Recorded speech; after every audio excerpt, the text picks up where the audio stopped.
started off as any other typical day in Ellsberg. I woke up, ate some breakfast. That's where the normality ended.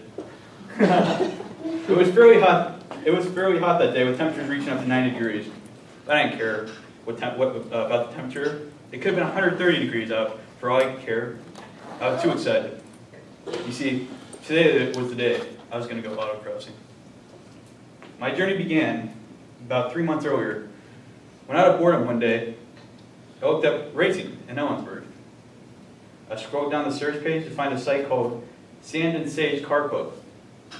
I clicked on the page and found out it was a car club that was all about autocrossing. Now, for those of you who are unaware of what autocrossing is, let me explain it to you. Autocrossing is a timed competition in which drivers navigate one at a time through a defined course set up with cones using their personal vehicles. The winners of the event are then determined by the fastest average time around the track in each car's class.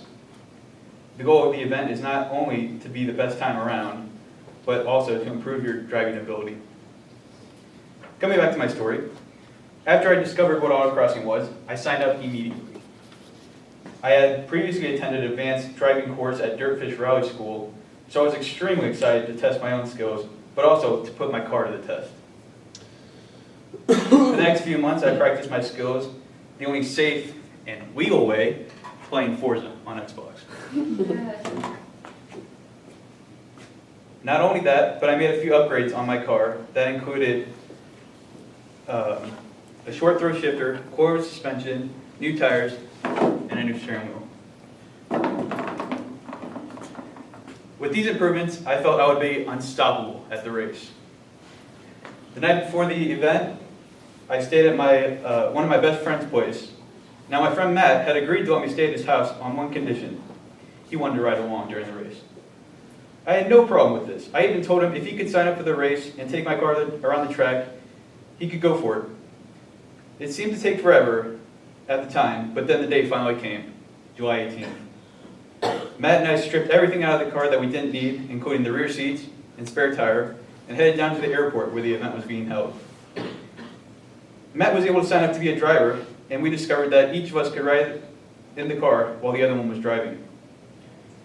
After a quick driver's brief and a walk around the track a couple of times to get a feel for it, Matt was called up to drive first.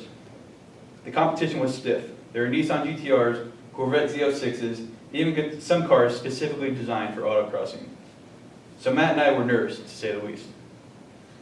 We rolled up to the line, Matt in the driver's seat, me in the passenger seat, and as soon as the flagger waved the flag, Matt revved the engine, dropped the clutch, and we were off. Now, as many of you may know, I'm not a very vocal person, but when we came around that first turn, I was screaming my head off. Woo-wee! I had never felt so jealous sitting in the passenger side of my own car. The tires were screeching, we went through this long section of the track, and at one point, I'm pretty sure we only had 3 wheels on the ground. Matt finished his lap time with a time of 92.01. At the time, we had no idea if that was good or not, since no one in our class had gone yet. Next up was me. I must say, even though I was not as vocal this time, I was putting all my extra effort into concentrating on the track. I finished my lap time with a 94.23, which was disappointing to say the least, because I had more time behind the wheel of my car than Matt, yet he was still faster on the track. So we went around the track 3 more times each, which resulted in Matt's best time of 84.56, and my fastest time was 85.45. Even though I didn't beat Matt around the track, I still came in 9th place out of 16 other people in my class, and Matt placed 6th. It was one of the best days of my life, to say the least. In conclusion, I can say this is one of the best things I have randomly stumbled upon while mindlessly searching the internet. And although this had been my first and only autocross so far, I plan on autocrossing a lot more this season with Matt and look forward to beating this time, or at least coming close to it. Thank you.